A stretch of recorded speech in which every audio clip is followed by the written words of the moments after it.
In the bustling suburbs of Atlanta, Georgia, where the humid air carried the scent of magnolias and freshly cut grass, Elijah Harper had built a life from the ground up. At 52, he was a man who wore his years like badges of honor, lines etched around his eyes from laughter shared with his late wife, calluses on his hands from decades of hard labor, and a quiet strength forged in the fires of adversity. Elijah had grown up in the Deep South during turbulent times, facing discrimination that could have broken lesser spirits, but he rose above it, serving in the Army during Desert Storm, then returning home to start a small construction business that specialized in rebuilding homes after storms. His own house, a modest 2-story colonial on Maplewood Lane, was his sanctuary, a place where he raised his 2 daughters, now grown and off to college, and where he hosted community barbecues that brought neighbors together regardless of color or creed. It was a warm evening in late summer, the sun dipping low and painting the sky in hues of orange and purple.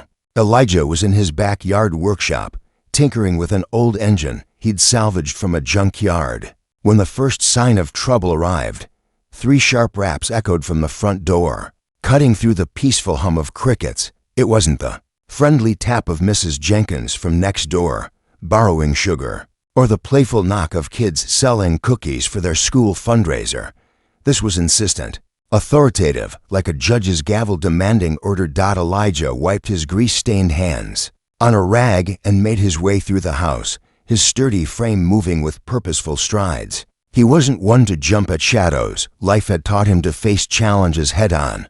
Opening the door, he was met by 2 figures who looked like they'd stepped out of a low-budget action flick. Both wore dark blue uniforms with embroidered patches, reading Community Standards Patrol, complete with utility belts laden with flashlights, notepads, and what appeared to be handcuffs. One was lanky, with a weary mustache and eyes that darted like a cornered animal.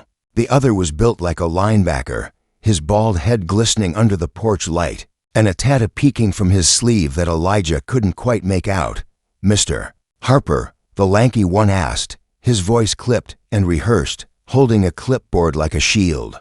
"That's me," Elijah replied, his tone even but wary. He crossed his arms over his broad chest, the muscles from years of manual work still prominent. "What can I do for you, gentlemen?" The bald one stepped forward, his boots thudding heavily on the welcome mat. "We've received multiple complaints about violations of the neighborhood covenant. Per the Homeowners Association bylaws, you're in breach of several codes. We're here to inform you that you must vacate the premises within 72 hours. Elijah's brow furrowed, but he didn't flinch. He'd dealt with HOA nonsense before: fines for painting his fence the wrong shade of white, warnings about holiday lights lingering too long, but eviction, that was a new low, especially since he'd been the one to help organize the last community cleanup. Violations like what? I've kept this place spotless, paid my dues on time every month. Hell, I even volunteered to fix the playground equipment last spring." The lanky man flipped a page on his clipboard, reading from a sheet that looked suspiciously generic. Code 7.2, unauthorized structural modifications. Code 12.4, excessive noise from machinery. And Code 15.1, failure to maintain aesthetic standards. The board has voted unanimously. You have 3 days to remove your belongings, or we'll initiate forcible removal." Elijah let out a low chuckle, though there was no humor in it. It was the laugh of a man who'd seen too many cons in his lifetime. "Unanimously? I know half the board members personally. Sat with them at the 4th of July picnic. If there was a vote, I'd have heard about it. And those codes, I've got the HOA handbook right inside. Let me grab it, and we can sort this out." The bald one's face hardened, his hand resting casually but pointedly on his belt near the handcuffs. "This isn't a discussion. Sir, we're authorized to enforce. If you resist, we can involve local authorities. Trust me, you don't want that headache." Now Elijah's instincts kicked in, honed from his military days where spotting deception could mean life or death. These men weren't right. Their uniforms were too crisp, like they'd been ironed that morning for the first time. The patches had a glossy sheen, not the faded embroidery of real wear, and their eyes shifty. Avoiding direct contact told a story of bluff and bluster. No real enforcer would show up unannounced like this. The HOA sent certified letters. Not goons with props. Authorized by who? Elijah pressed, his voice steady as steel. Give me names. The presidents, the vice chairs, and where's your ID? Badges don't count if they're from a costume shop. The lanky one exchanged a quick glance with his partner, a flicker of uncertainty crossing his face. We're not at liberty to disclose internal deliberations. Just comply, and this goes smooth. Elijah stepped onto the porch, closing the door. Behind him with a deliberate click. He wasn't about to let them inside. Smooth. You show up at my door, threatening to boot me from the home I built with my own hands. And you expect smooth. I've poured sweat and soul into this place. Raised my girls here after their mama passed from cancer. This ain't just a house, it's my legacy. You think a couple of fake tough guys are gonna scare me off? The bald one leaned in, his breath hot and sour. Watch your tone, old man. We've dealt with your type before. Stubborn, thinking you're above the rules. But rules are rules. Pack up, or we'll make sure you regret it. Elijah didn't budge. He could feel the adrenaline surging, but he channeled it into calm resolve.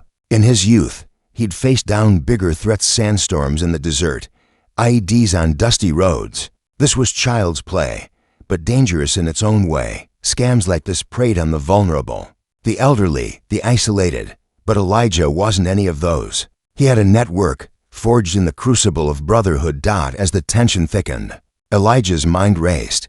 He remembered a conversation from weeks ago at a veterans reunion. His old squad from the Army had stayed in touch, but it was the Navy SEALs he'd met through a joint training exercise years back, who had become like family. 6 of them tough, unyielding warriors who'd transitioned to civilian life but never lost their edge. They'd promised to have his back, no questions asked. Little did these imposters know, Elijah had texted one of them earlier that day about a minor issue.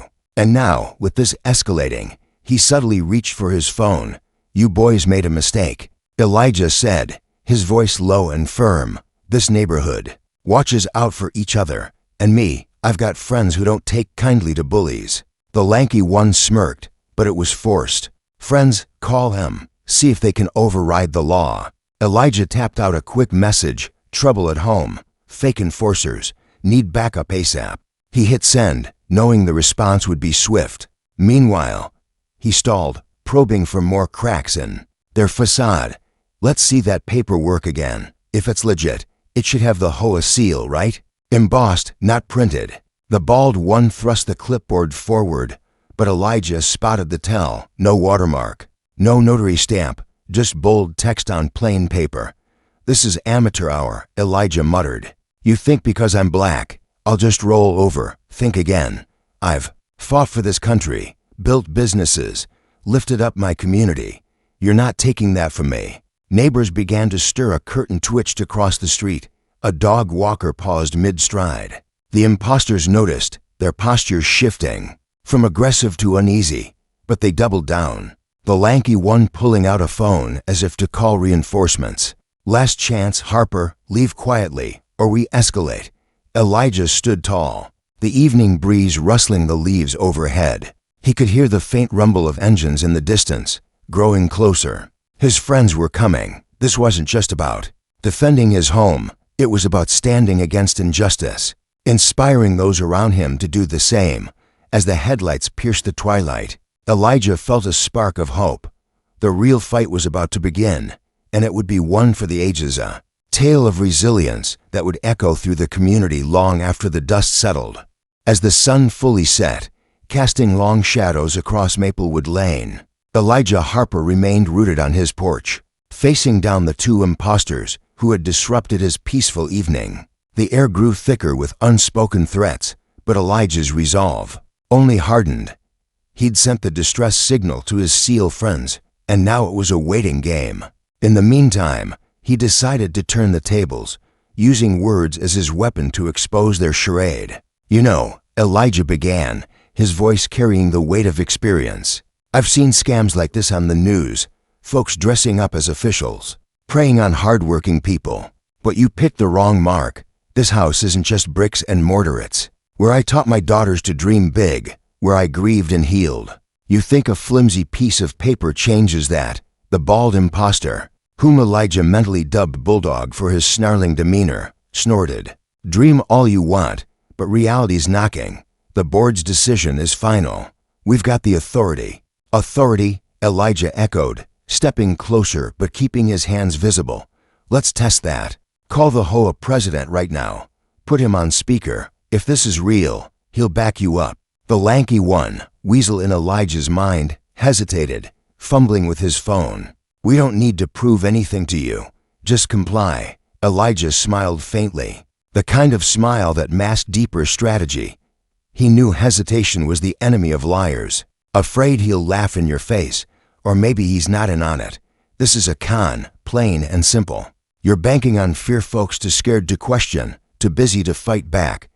But me, I've got time. And I've got fight. As minutes ticked by, Elijah shared snippets of his life, not to boast, but to humanize the standoff.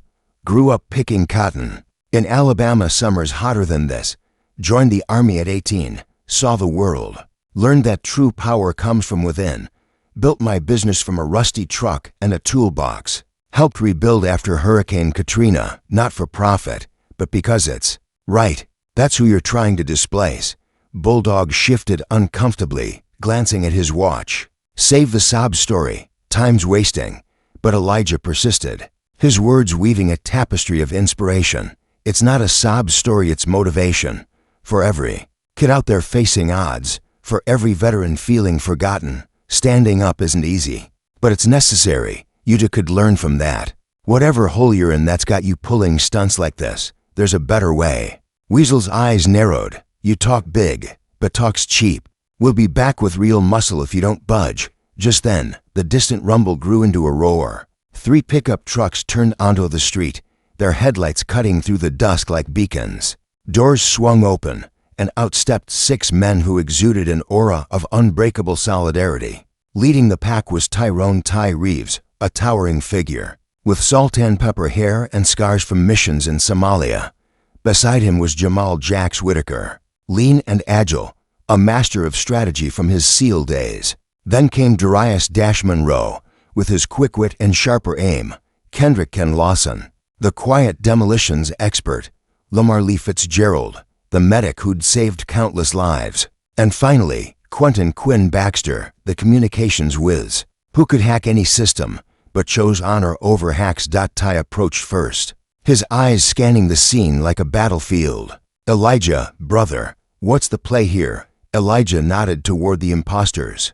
These fellas claim the HOA's evicting me. Fake badges, fake papers, real threats. Jax chuckled, but his eyes were steel. HOA with tactical gear, that's a new one, mind. If we see those credentials. The imposters backed up a step, Bulldog's hand twitching toward his belt. This is private. Back off. Dash crossed his arms, his voice booming. Private. On a public street. Now, we're making it public. Elijah's family. You mess with him, you mess with us. Double quotes. Ken, ever the observer, pointed at their vests. Those patches off-brand. Real enforcement has department codes. Yours look like eBay specials. Lee stepped forward, his medic instincts kicking in. Nobody's getting hurt here. But if you're impersonating officials, that's felony territory. Walk away now. Quinn pulled out his phone, already dialing, or we can let the cops sort it. I've got connections. The imposters exchanged panicked glances. Weasel stammered, you don't know who you're dealing with. Ty smiled coldly. Oh, we do. Con artists. But Elijah, he's the real deal. Survived wars, built empires, inspired generations. You're outmatched. As neighbors emerged, phones recording, the SEALs formed a protective line. Elijah felt a swell of gratitude. These men weren't just friends, they were a testament to loyalty. This confrontation was evolving into a lesson. Unity triumphs over deceit. The night was far from over, but the tide had turned, promising a resolution that would uplift all who witnessed it. With the arrival of the 6 SEALs, the atmosphere on Maplewood Lane transformed from tense standoff to a charged arena of justice. Elijah Harper stood flanked by his brothers in arms, their presence a living embodiment of camaraderie and courage. The imposters, now clearly outnumbered and outclassed, tried to regain footing, but the cracks in their facade were widening into CHASMS. Ty Reeves, the de facto leader, addressed them directly. Let's cut the act. You're not HOA. You're not cops. Drop the props and explain yourselves. Or this gets official. Bulldog, sweat beading on his brow, puffed up his chest. Interfering with enforcement is obstruction. We'll press charges. Jacks. Whitaker laughed outright. Charges with what evidence? That clipboard. Hand it over. Weasel clutched it tighter. This is assault. Dash Monroe shook his head. Assault, we're standing here talking. But impersonation? That's real time. I've seen guys like you in lock up small fish thinking they're sharks. Elijah interjected, his voice inspirational. This isn't about violence. It's about truth. You targeted me because you thought I'd be easy, a black man in a nice neighborhood, maybe isolated. But look around. These men, we bonded in service, protecting freedoms. And this community, they're watching, learning that. Silence enables bullies. Ken Lawson, scanning their SUV, noted, tinted windows, no plates visible. Classic getaway setup. What's the endgame? Squat in the house, sell it quick. Lee Fitzgerald added. Or worse, identity theft. We've seen it overseas. Fake officials stealing lives. Quinn Baxter was already on his phone, running a quick search. Your uniforms match online kits for $50. Busted. The imposters faltered. Bulldog snarled. You vets think you're heroes. This is the real world. T's eyes flashed. Real world? We defined it. Elijah here rebuilt after storms, mentored youth, gave back. You're parasites. But even you can change. Walk away. Get help. Neighbors gathered, one calling out. Elijah's one of us. Leave him be. Inspired, Elijah spoke to the crowd. This is our moment. Stand against wrong. Support each other. I've faced racism, loss, doubt, but perseverance wins. These brothers showed up because loyalty matters. The SEALs nodded in unison. Jack said, we've got your back, always, as police sirens wailed in the distance. Quinn had called them the imposters bolted for their SUV. But Dash and Ken blocked the path. Not so fast. In the ensuing chaos, the fakes were detained peacefully. Elijah's story spread, motivating the neighborhood to form a watch group. The SEALs shared tales of missions, emphasizing teamwork and resilience. This night wasn't just a victory. It was a beacon, proving that united, ordinary people achieve extraordinary things. In the aftermath, as police hauled away the imposters revealed as repeat scammers from out of state, Elijah Harper's home became a hub of celebration and reflection. The SEALs stayed, turning the evening into an impromptu gathering. Neighbors brought food, sharing stories under the stars. Ty raised a toast. To Elijah, the man who stood tall. Elijah smiled. To all of you.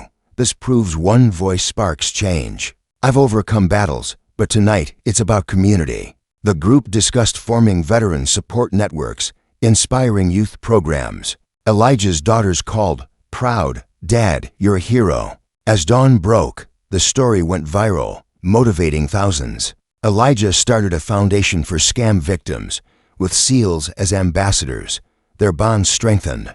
A reminder that inspiration flows from action, resilience from trials, and hope from unity. Years later, Maplewood Lane thrived, Elijah's legacy, enduring a testament that when good people rise, darkness flees.